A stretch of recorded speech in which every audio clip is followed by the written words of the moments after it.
Hi everyone, welcome to another video. So today I'm doing recapping the 2020 election day 2. Day 1 was pretty interesting how the second I uploaded the video, within 5 minutes, Wisconsin and Michigan both got called for Joe Biden. So that was kind of poor planning and poor timing, sadly, but never know what's going to happen. So yeah, today's day 2. So what do we know that's different from yesterday? Well, in regards of Wisconsin and Michigan, both of these states were still too close to call at the time.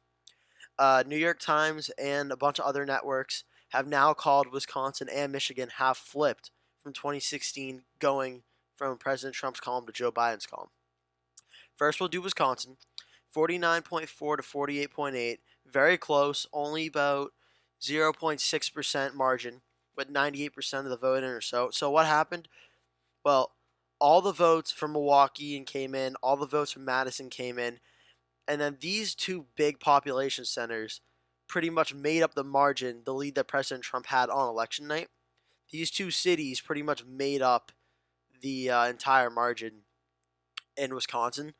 So, if you're wondering why President Trump was up a lot, where did those votes come from? They counted the mail in votes and the absentee votes that favor Democrat by percentages. They favor Democrats. They mainly came in from Milwaukee and Madison, two Democratic areas, and that's why I gave Joe Biden such a big boost and not President Trump much. So Joe Biden was able to win Wisconsin and flip Wisconsin.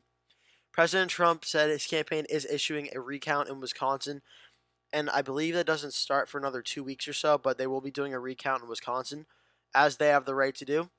If an election is close enough, campaigns can issue recounts and request recounts. They have the right to do that. Um, so yeah, that's what's going on in Wisconsin. In Michigan now, they called it also for Joe Biden about a few hours, I think, after Wisconsin. I think Michigan came second. Michigan got called for Joe Biden.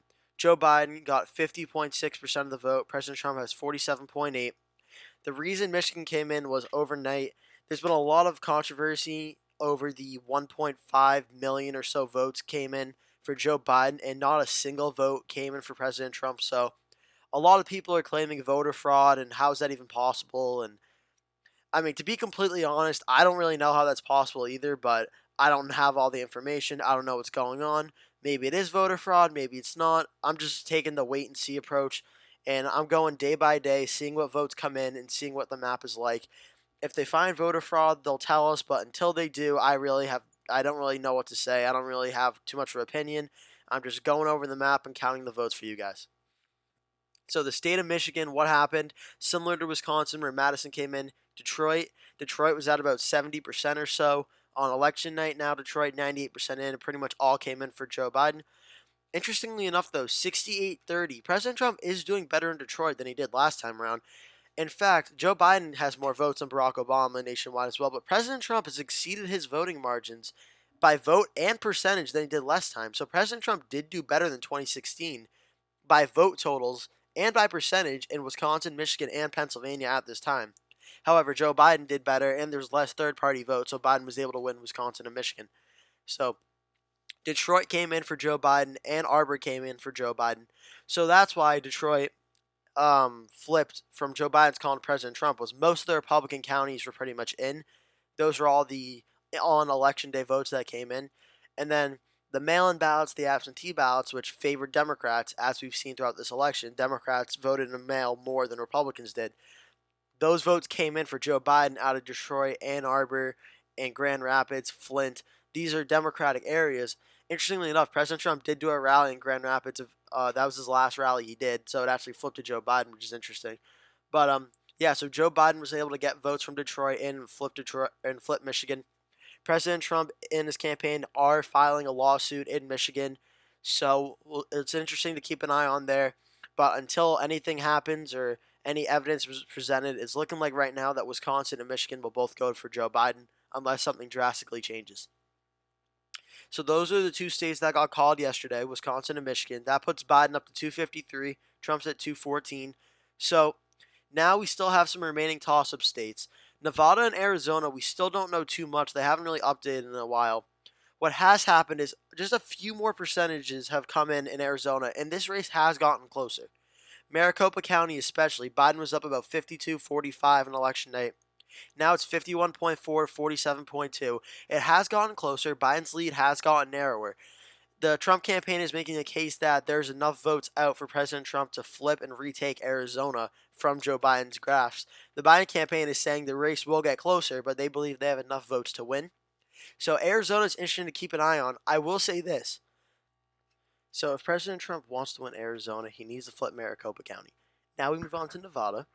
89% in, still hasn't gotten any new results yet. We're still waiting for the rest of Reno and the rest of Las Vegas to come in. It is possible for President Trump to win Nevada at this time. There are some votes out in the rural areas as well, but if President Trump is going to win in Nevada, he's going to need to hold his margins in Las Vegas, and he's going to need to flip Reno. If President Trump could flip Reno and Washoe County and hold this 53, 45, 46, pick up a few votes there, if President Trump could do that and keep the same current margins, there is a path for President Trump to win Nevada. However, it's looking very, very tough at this time, and President Trump need to probably do a little bit better in Vegas and flip Reno. So we're just keeping an eye on that in Nevada. Now we come down to the three remaining states, Georgia, North Carolina, and Pennsylvania. So Georgia first, 98% in. This has gotten super, super close. 13,000 votes or so separate Trump and Joe Biden. President Trump was up 100,000 votes or few on election night, and now Biden's only down by 13. So what's out there? Well, you're looking at Atlanta. Atlanta pretty much came in, so Atlanta's about done. You start going around the surrounding areas, 98%, 97%. Like, it's close, 93%. So there are some votes out there, 96%. So there's like 4% left in there. Savannah, 87%. So there's some votes out in Savannah.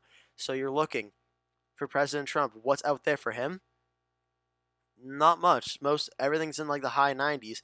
Maybe he'll pick up a few hundred votes, maybe 1,000 votes or so throughout the state. But President Trump needs to pick up like 5,000 votes. Biden, he looks like he's going to pick up at least 10,000 more probably. So Georgia's really, really close. Keep an eye on it. There's a scenario where Joe Biden wins Georgia at this point. President Trump and his campaign thinks he's going to hold on to it very, very narrowly, but there's a scenario where this flips. North Carolina right now, nothing's really changed too much out of North Carolina. Trump's still up 50, 48.6. All the votes from Charlotte are pretty much in. There's 5% left, so look for Biden to grow a little bit there. Raleigh, 5%, same thing. Greensboro, 98, that's in. Fayetteville, 91%. There's some more votes there, so there's some more votes for Biden to make up some ground, but I expect North Carolina's in better positioning for Trump. So I would think Trump's going to win North Carolina at this point. The state of Pennsylvania now. This is really interesting. 50.2, 48.5. Trump was up a lot bigger than this, and his margins been getting smaller and smaller every single day. So what happened? A lot of Philadelphia came in. Not all of it, but it was at like 60% or so. Now it's at 83. So Philadelphia, there's still more votes to come in there. Bucks County, 90% in suburban. So Trump can maybe get more votes there. Montgomery came in. Delaware County's got 85%, so there's some more votes there. Chester County's pretty much in. Pittsburgh is 94%, so there's a few more votes there. So there are some votes out in the state for President Trump as well. Erie's 86%, there's some more votes. Lawrence County's got a few more. Mercer's got a few more, but most of the votes are out in Philadelphia and the suburban Philadelphia area, so Pennsylvania's going to be close, so we're going to have to keep an eye on it. So yeah, day 2, it's looking like that Biden has an edge and is likely to become president at this point, unless something changes. If something does change, it's going to involve President Trump likely flipping Arizona. I really don't see a way for Trump to become president right now without flipping one of Arizona or Nevada. If Biden takes both of them, he gets exactly to 270, which means Joe Biden becomes the next president of the United States by winning those 2 states. So what Trump needs to do, he needs to flip one of Arizona or Nevada from Biden.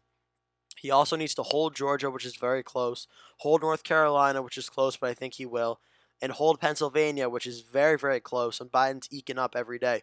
Trump needs to hold pretty much all these states minus Nevada or Arizona, but not both.